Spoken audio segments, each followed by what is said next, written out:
আসসালামু আলাইকুম। আপনারা কি মাসের শেষে টাকার অভাবে বিপাকে পড়েন অথবা খরচের উপর নিয়ন্ত্রণ আনতে চান? তাহলে এই ভিডিওটি আপনার জন্য।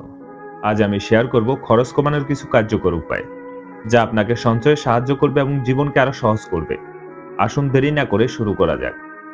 ১. বাজেট তৈরি করুন। প্রথম ধাপ হলো আপনার মাসিক আয় এবং খরচের একটি তালিকা তৈরি করা। কেন প্রয়োজন? বাজেট আপনাকে বুঝতে সাহায্য করবে কোথায় টাকা বেশি খরচ হচ্ছে। কিভাবে করবেন? ফ্রি মোবাইল অ্যাপ বা খাতা কলম ব্যবহার করে মাসিক আয় ও ব্যয়ের হিসাব রাখুন। ২. অপ্রয়োজনীয় খরচ বাদ দিন। রেস্টুরেন্টের বিল বাঁচাতে ঘরে রান্না করুন। ফাস্টফুড বা দামি কফি কেনা কমিয়ে দিন। নেটফ্লিক্স বা অন্য সাবস্ক্রিপশন যা খুব কম ব্যবহার করেন তা বন্ধ করে দিন। ৩.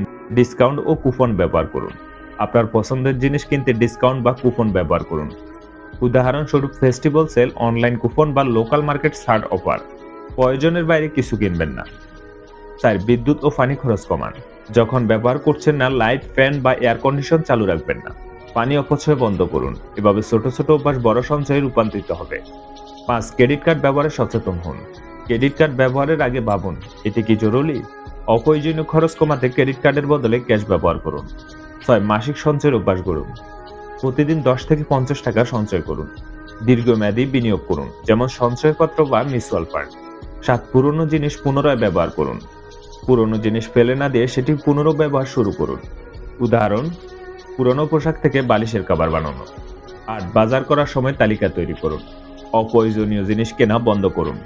অপ্রয়োজনীয় জিনিস কেনা বন্ধ করতে বাজার করার আগে একটি তালিকা তৈরি করুন। সেটার বাইরে কিছু কিনবেন না। এটি আপনার খরচ কমাতে উল্লেখযোগ্য ভূমিকা রাখবে। ৯. সস্তা বিনোদনের বিকল্প খুঁজুন। সিনেমা হলে না গিয়ে ঘরে মুভি দেখুন। পার্কে হাঁটা, বই পড়া বা ফ্রি ইভেন্টে অংশগ্রহণ করুন। বন্ধুরা, এই ছোট ছোট অভ্যাস আপনার জীবনে বড় পরিবর্তন আনতে পারে। খরচ কমালে সঞ্চয় বাড়বে, আর সঞ্চয় বাড়লে আপনি আর্থিকভাবে আরো স্বাবলম্বী হতে পারবেন।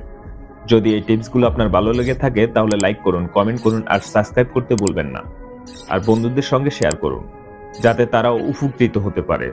আগামী ভিডিওতে দেখা হবে নতুন কোনো বিষয়ের সঙ্গে। ভালো থাকুন, সুস্থ থাকুন। আল্লাহ হাফেজ।